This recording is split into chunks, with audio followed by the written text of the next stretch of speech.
Hi everyone, welcome back to my YouTube channel. Today we discuss about the defoliation of a prunus mum imported from Japan. Uh, it was a very good April month. Now we have a lot of sun, so the branch development was very well. Also the leaf is now hardening. So to get a better ramification, we will remove all the leaf. And I also will discuss about the different zone when you where you want to prune or not, because some part are weak and some part are very strong. You want to reduce the stronger part and stimulate the weaker part. Normally in Holland we will defoliate at end of May, but this year April was a very good month. So we can start beginning of May with defoliation. Um, for prunus, we only use it once because after defoliation, the new growth will have berry flowers for the next year. If we do more defoliation, we will lose the flowers of the next year. You will get a better ramification, but you won't have flowers next year. Um, so zone A is very strong, B is middle, and C is weak zone. It don't reach a lot of light. It's mostly weak. If you don't defoliate, the zone C branches will die back. So we reduce the leaf, and then the zone C has enough light to grow more energy. Here you can see the difference in zone A, B and C. A is very strong, B is middle and C is quite weak. So we like to remove all the leaf from zone A, reduce the size of leaf from zone B to C, then you have a balance. For defoliation of the leaves, we can use two techniques. The first technique is you remove the whole size of the leaf. The other technique is reduce the surface of the leaf. For example, you have in zone B or C, there are weak branches with smaller leaves, but there are also stronger parts with bigger leaf. If you reduce all the bigger leaf, then you will have a less sun receiving for the photosynthesis. But if you make the bigger leaf like the size of the smaller leaf, then you will have the same strength. For defoliation, I use a scissor. I saw these scissors 10-15 years ago in China at the market. They are used for cutting clothes. I find it very easy to use, and maybe it's better than an original defoliation scissor. So I buy these and brought to the market in Holland, and after a couple years, I think 10 years later, I see all these scissors in the shops of bonsai specialists. I remove all the leaf from zone A. It's quite nice scissor.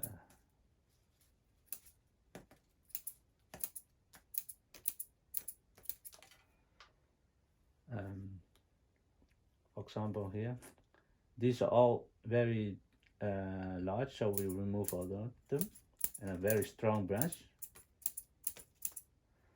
Leave a little tip on it, so you won't damage the new bud.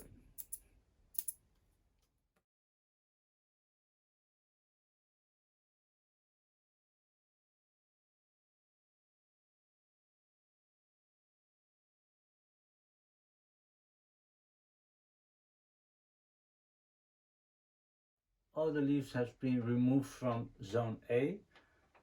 Zone B and C, there are still leaves left. No, I don't remove these leaves, but for the demonstration here, I think it's more clear if I remove this. Some people will pull off these like this.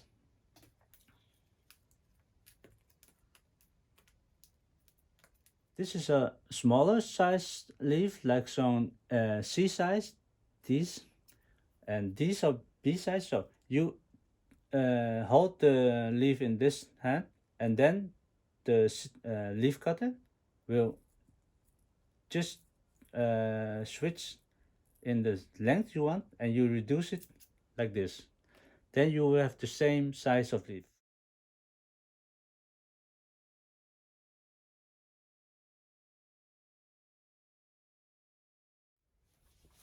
As you can see, after defoliation, you have almost the same size leaves, so the grow will be balanced.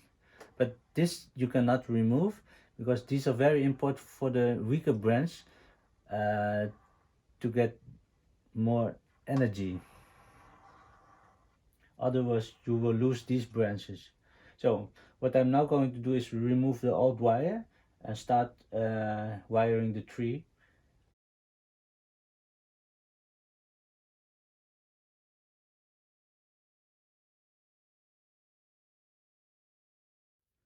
I show you a technique.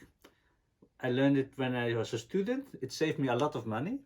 If you have a wire used, but you still can reuse this wire by using two yin tang, you can pull this wire and you can reuse this wire now. Refining this branch, these long branches are not necessary, so I will reduce them in size. For example, this one, I want to keep it like this, but beware, if I remove the branch from this point, the new growth will come from here. But if I remove this from here, then the new growth will be that side. For me, I think it's better to go with this size, but not this side. This is enough because you have to calculate with the new growth, it would be like this. So that's enough. Always cut a little bit more than you want to keep. This here we have a dent of in the note, but here is a long one, so we remove it from here.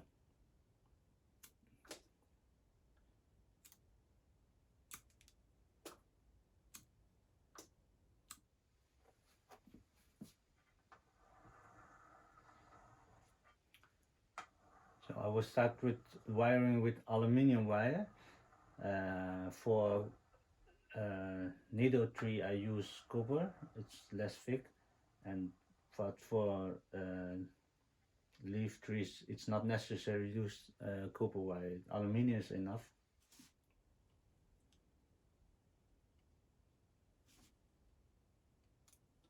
First we wire twice around the main branch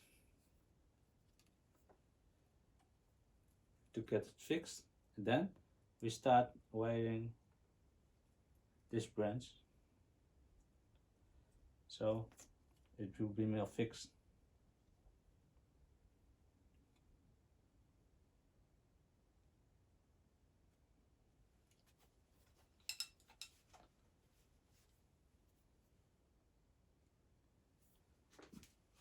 Try not to damage these leaves.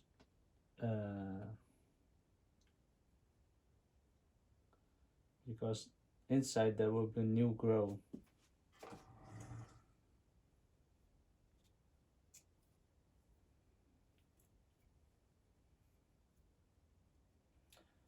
And try not to wire too tight around the branch, because this branch will grow thick the coming weeks.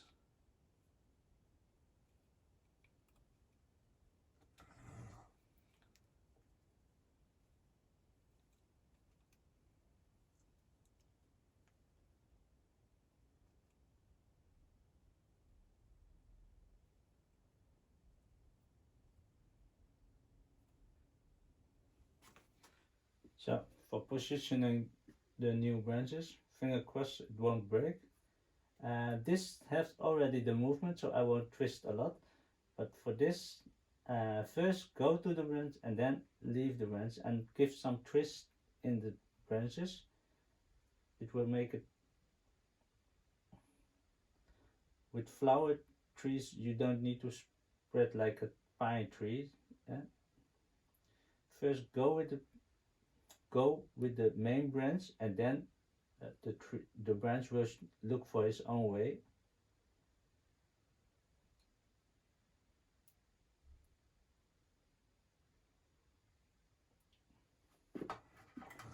Also this one, first go with the branch and then it goes away.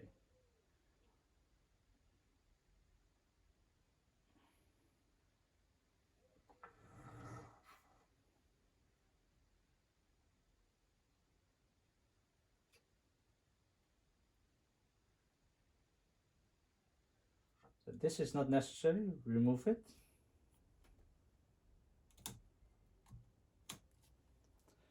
And this is enough to make a good back branch.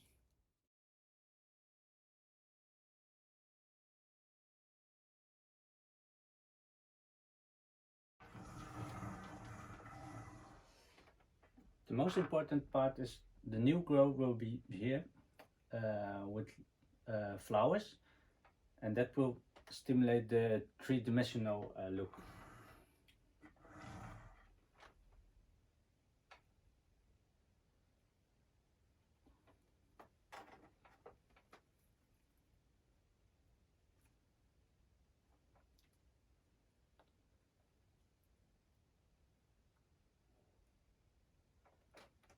So this tree is already stimulated for 2 years. So you see the refining of the branches already. Every year you will get 2 centimeters extra with new branches. So the ramification will be more fine.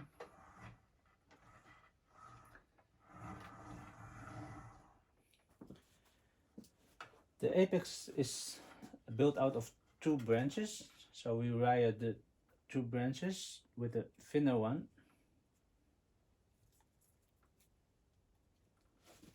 First we do the one branch that has already been secured.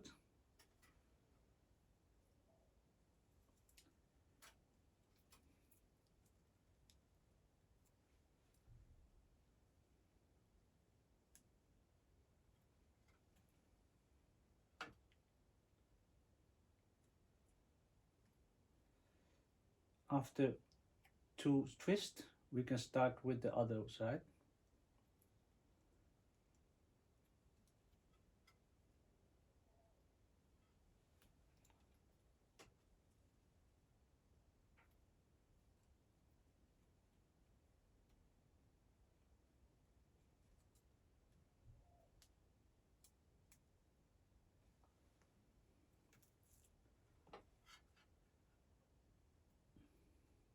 And then finishing it.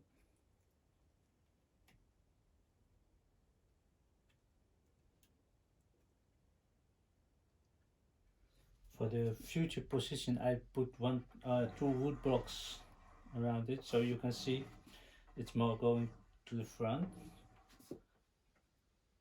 So the apex we will stimulate more moving forward. So thank you for watching this video.